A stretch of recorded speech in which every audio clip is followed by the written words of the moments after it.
Λοιπόν, εδώ είμαστε κυρίες και κύριοι για το τελευταίο μέρος της εκπομπής. Συνεχίζουμε στο στούντιο την συζήτησή μας. Επίσης με δύο καλεσμένους που προέρχονται από την Ελληνική Αυγή. Είναι μέλη από τη Χρυσή Αυγή, αλλά συμμετέχουν στις περιφερειακές εκλογές με το συνδυασμό Ελληνική Αυγή για την Θεσσαλία, το οποίο ηγείται ο κ. Ηλιόπουλος, με υποψήφια την περιφερειάρχη στον νομό Τρεκάνου, τον κ. Μισιάκα. Καλώς ορίσατε. Καλώς σας βρήκαμε, κύριε Πίσα. Είναι μαζί μας ο κ. Χιώτης και ο κ. Ρούστας. Θα ξεκινήσω την συζήτηση με μία έτσι παρατήρηση, διευκρίνηση. Είχα φιλοξενήσει πριν από κάποιο καιρό τον κύριο Κασιδιάρη και τον κύριο Παπά σε συζητήσεις εδώ.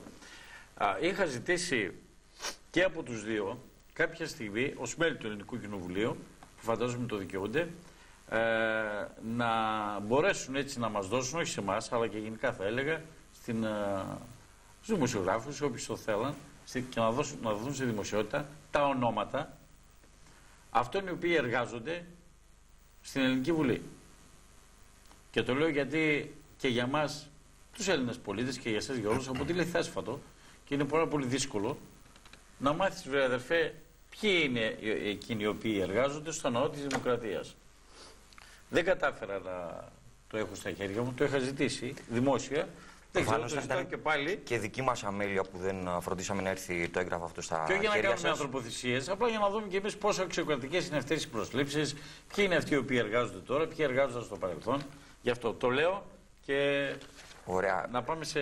Εγώ θα υποσχεθώ να μεταφέρω ξανά το έτοιμά σας στους βουλευτές που το είχατε αιτηθεί, ούτως ώστε να έρθει στα χέρια σας αυτό το χαρτί. Κύριε Ρουστά, κύριε Χιώτη, απευθύνομαι και στους δύο.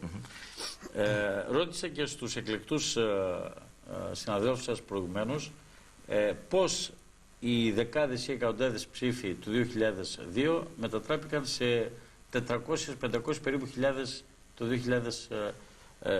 2012. Μία πρώτη ανάγνωση και μια εύκολη εξήγηση είναι ότι τότε ήταν ψήφος διαμαρτυρίας. Ότι αυτοί οι οποίοι θέλουν να ρίξουν γροθιά στο στομάχι του πολιτικού συστήματος ψήφισαν Χρυσή Αυγή. Ισχύει αυτό σε έναν βαθμό όμως. Λοιπόν, θα μου επιτρέψετε να ξεκινήσω εγώ. Καταρχήν, παίρνοντας πάσα από την απάντηση που έδωσε ο προηγούμενος συναγωνιστής, όντως έπαιξε πάρα πολύ μεγάλο ρόλο το ότι βρεθήκαμε σε μια περίοδο οικονομικής κρίσεως. Ένα δεύτερο, το οποίο βοήθησε τα μέγιστα στη διάδοση των ιδεών και του λόγου της Χρυσής Αυγής, αν θέλετε, ήταν το διαδίκτυο. Πράγμα το οποίο δεν υπήρχε στις προηγούμενες δεκαετίες. Ο Έλληνας εξοικειώθηκε με το διαδίκτυο τα τελευταία περίπου 10 χρόνια.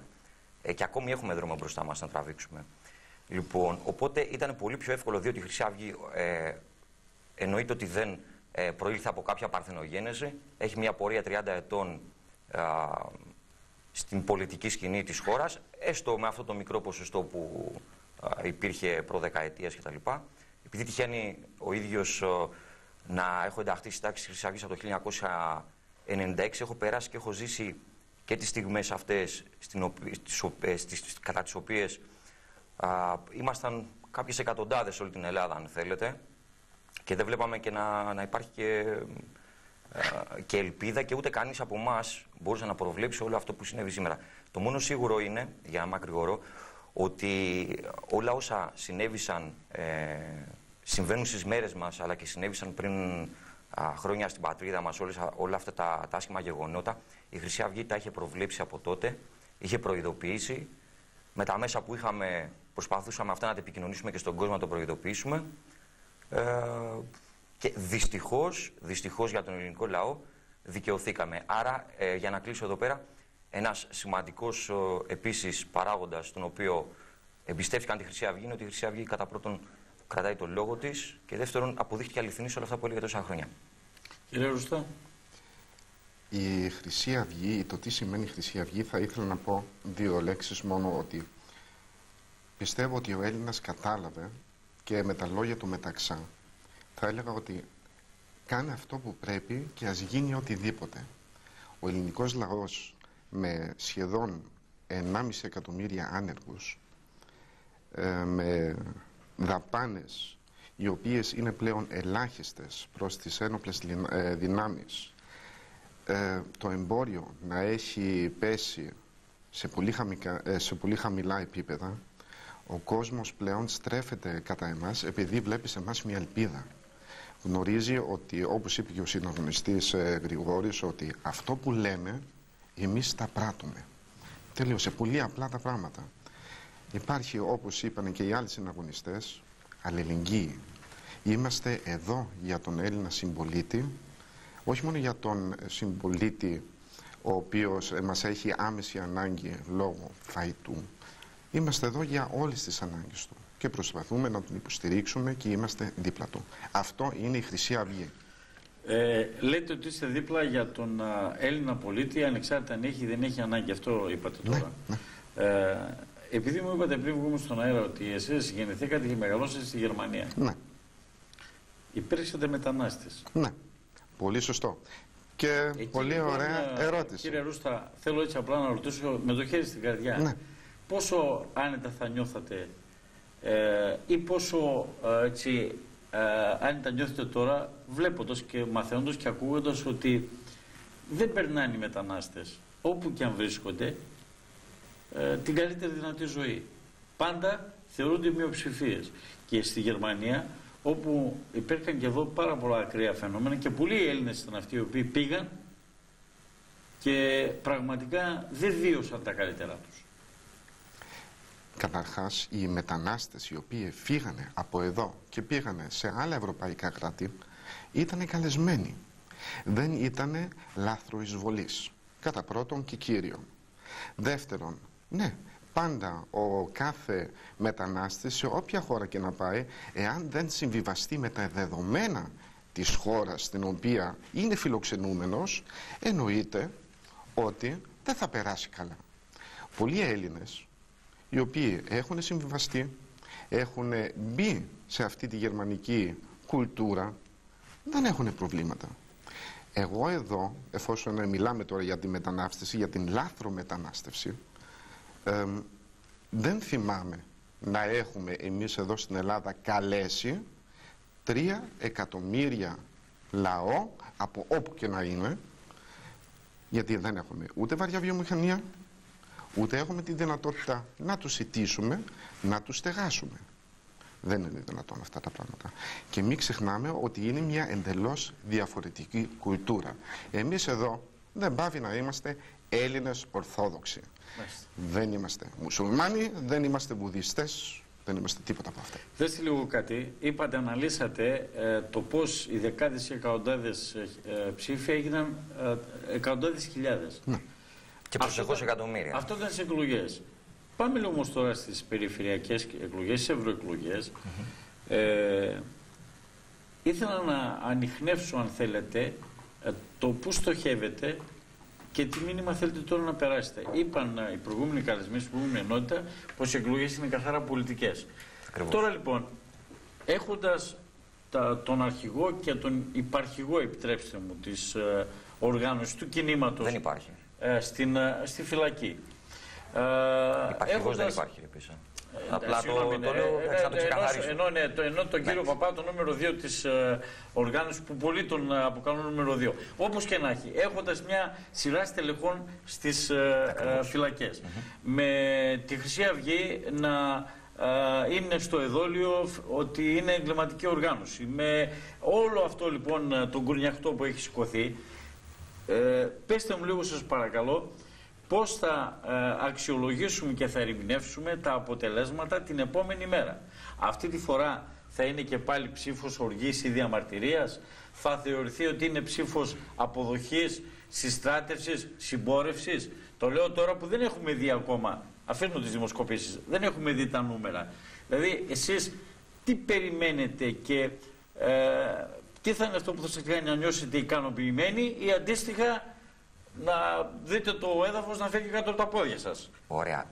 Θα ξεκινήσω απαντώντας στο τι μας κάνει περήφανος και χαρούμενους.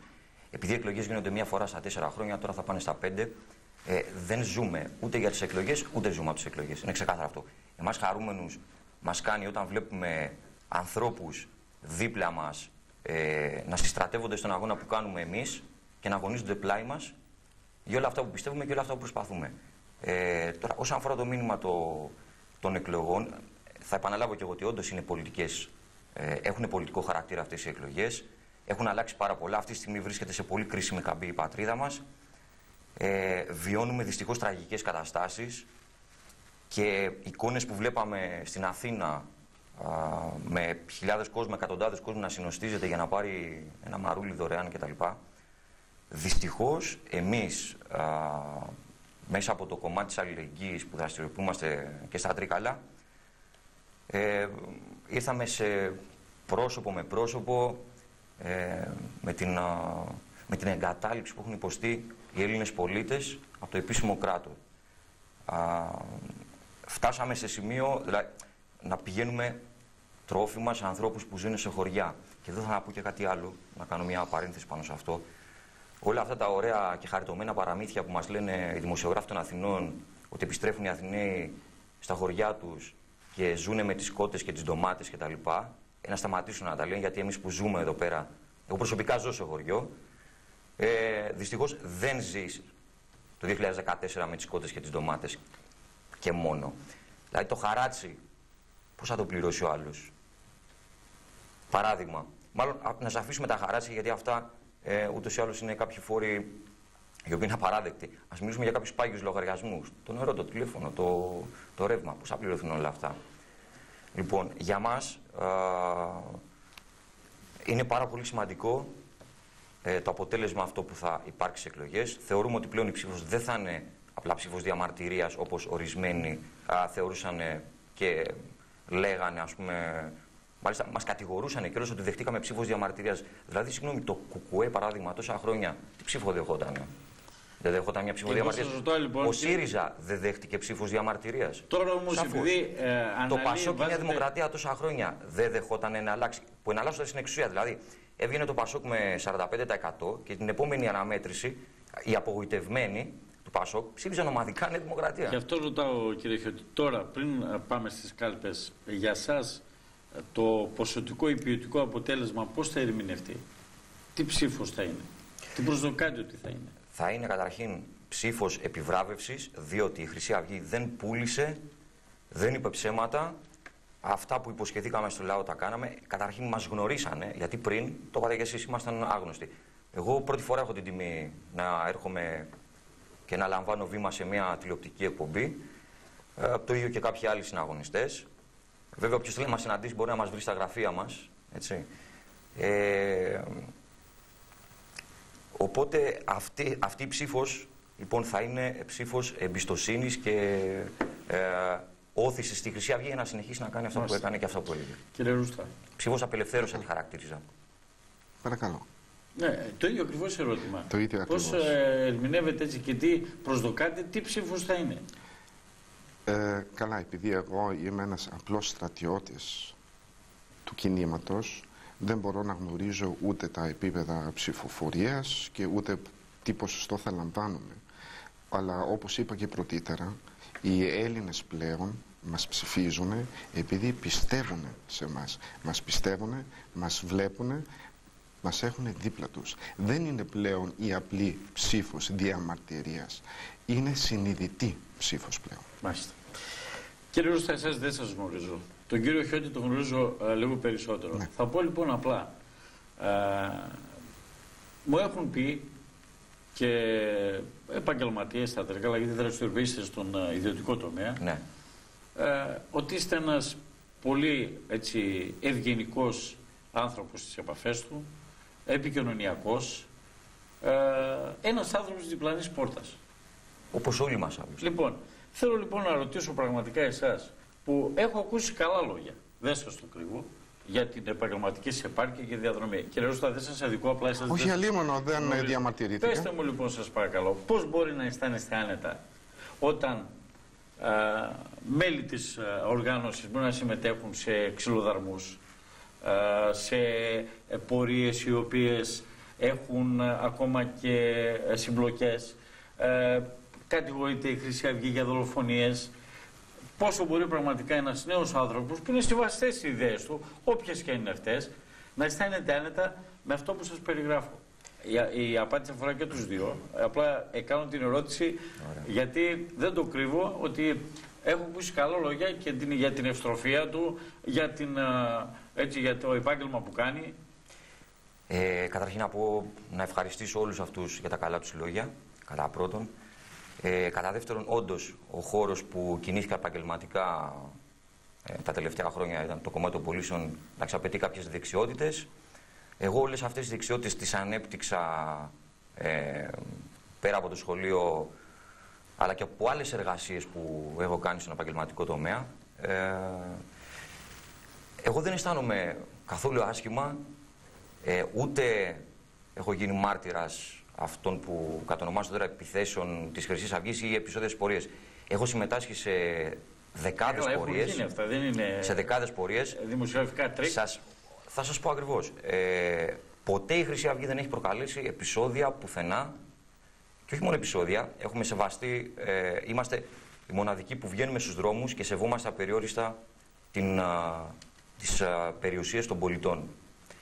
Εμείς έχουμε αντίθετα δεχτεί επιθέσεις σε συγκεντρώσεις μας νόμιμες από ένα παρακράτος το οποίο προσπαθεί με αυτόν τον τρόπο να μας χτυπήσει.